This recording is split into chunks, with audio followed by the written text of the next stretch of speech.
dado que o governo estabeleceu um teto de gastos, né, e apesar dele não ter colocado os critérios, né, quer dizer, os instrumentos para isso, mas de toda forma o teto está aí e a gente sabe que uma das despesas principais que hoje existem na administração pública é a despesa com o pessoal. Então, provavelmente, né, isso vai, quer dizer, provavelmente não. Então, o que acontece é que essa despesa ela vai ser cada vez mais importante, né, quer dizer, a discussão sobre essa despesa voltou à baila, né, e voltando à baila, ela vai de novo assumir uma relevância que já devia ter assumido antes, né? Tá certo? Mas que ela voltou a ter agora em função do teto, né?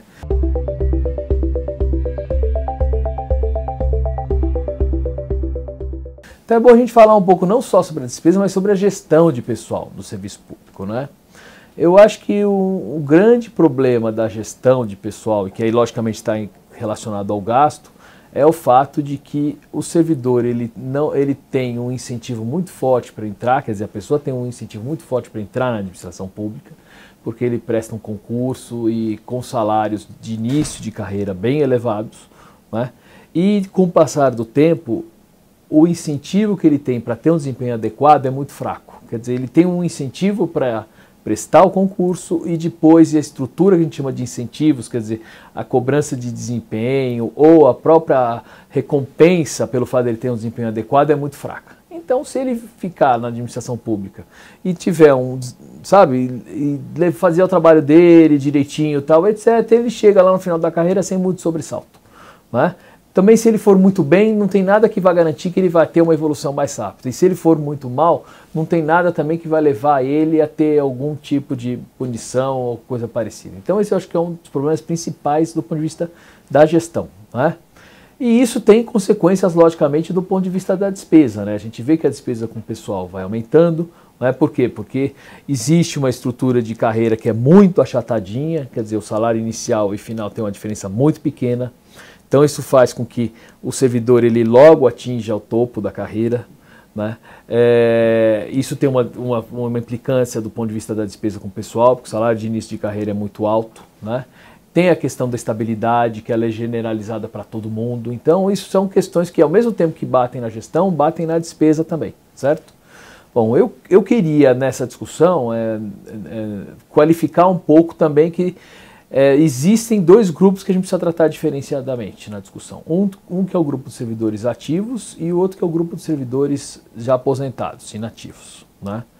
O grupo de servidores ativos, dentro dele, inclusive, existem diversos servidores diferentes, tá certo? Quer dizer, existem os servidores que têm as carreiras que são mais típicas, características de Estado, que esses realmente precisam de uma estabilidade, né, porque eles precisam se proteger de pressões, enfim, os exemplos mais evidentes, recentes, são da Polícia Federal e do próprio Ministério Público, quer dizer, você precisa ter uma isenção, né, uma autonomia para poder atuar, né, mas não são só essas carreiras, são outras também, e tem outro tipo de função que realmente é muito parecido com aquilo que se faz no setor privado e que não necessariamente precisaria ter estabilidade. Então, quer dizer, você precisa se atentar que existem grupos distintos na administração pública.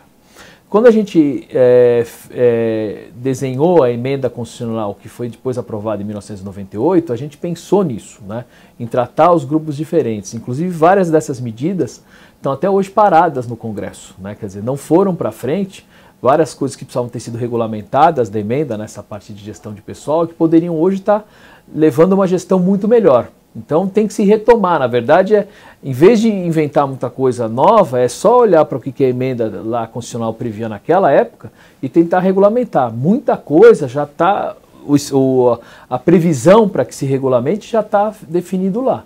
Assim como essa questão das carreiras de Estado, essa questão da avaliação de desempenho, a questão dos contratos de gestão que muita gente fez, quer dizer, todo o arcabouço para você melhorar a gestão de recursos humanos já está lá, né?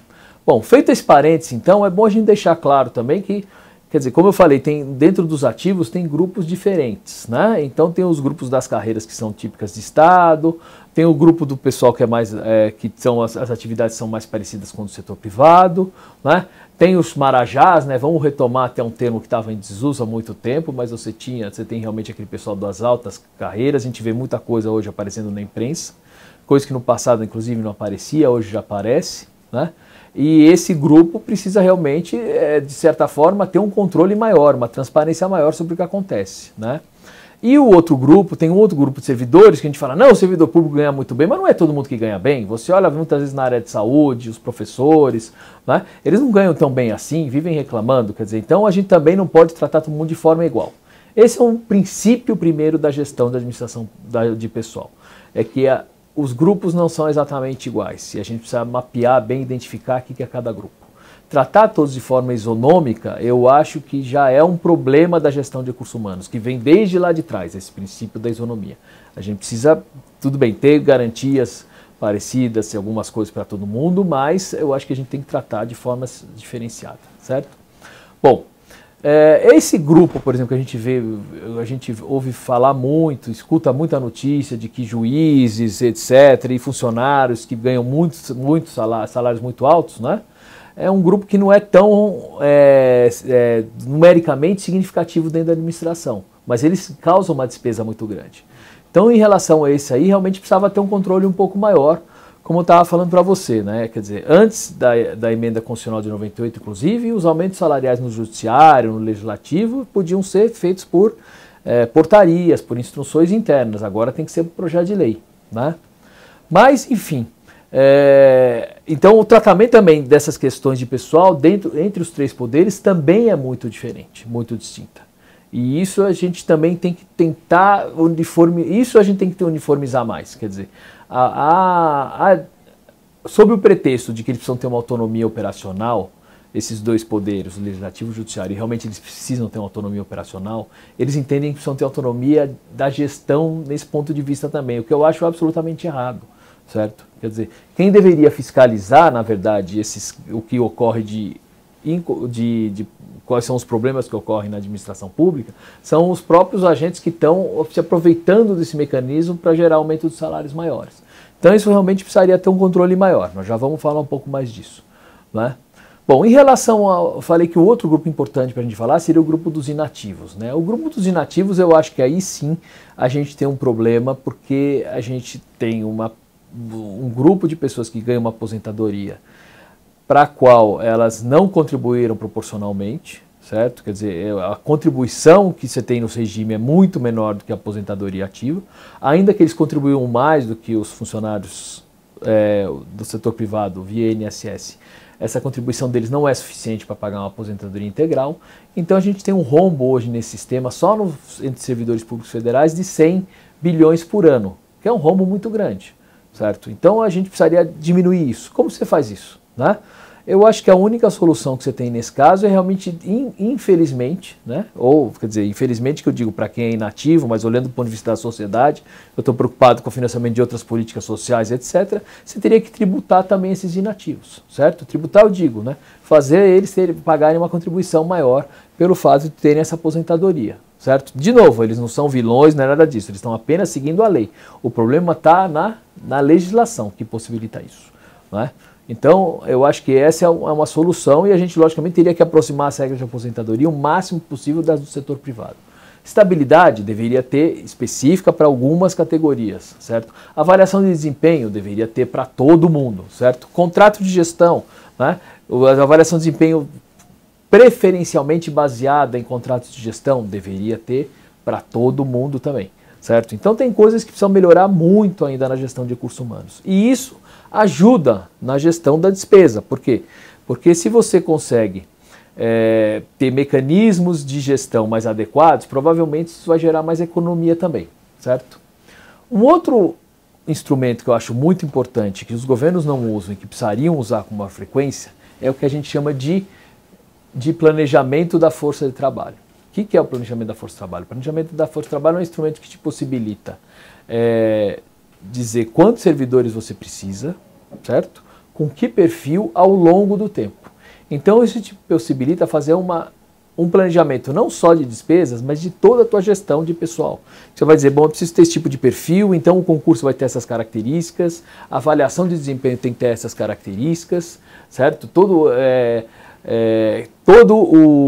vamos dizer, a política de recursos humanos você pode desenhar a partir desse perfil que você entenda como necessário, né? Os órgãos não têm trabalhado nesse sentido de definir, de estabelecer um planejamento da força de trabalho, fazer esse tipo de estudo. Se tivessem isso, né, provavelmente a questão da gestão de pessoal estaria muito mais equacionada, ou pelo menos planejada a longo prazo, tá? Não é uma questão fácil de resolver, logicamente, porque o setor público requer muitos servidores de qualquer forma, porque são todas atividades intensivas em mão de obra, tá certo? Não é que nem uma indústria química, certo? Não é uma indústria de bens de capital, que é altamente intensiva em capital. Não, você precisa de mão de obra, precisa de força de trabalho o tempo inteiro, né? Então você precisa planejar muito bem. E dado que existe a estabilidade, aquilo é um casamento de longo prazo, certo? Com pouquíssima possibilidade de divórcio. Então você precisa planejar muito bem quem é que você vai contratar para a administração pública, certo? Então outro passo que é importante é fazer um planejamento da força de trabalho. Então veja bem, eu falei para você de planejamento da força de trabalho, eu falei para você de diferenciação entre os grupos de servidores, certo? Alguns têm que ter estabilidade, outros não.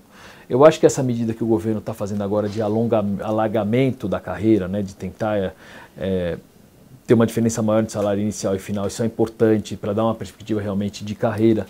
Mas tem muita coisa do ponto de vista da gestão ainda que precisa ser feita para melhorar. E no caso dos inativos, esses que estão aí é um estoque, quer dizer, o estoque que eu quero dizer, já estão dados, né, quer dizer, já é um dado que está lá para despesa. Então o que você tem que fazer realmente é tentar fazer com que eles contribuam mais, né?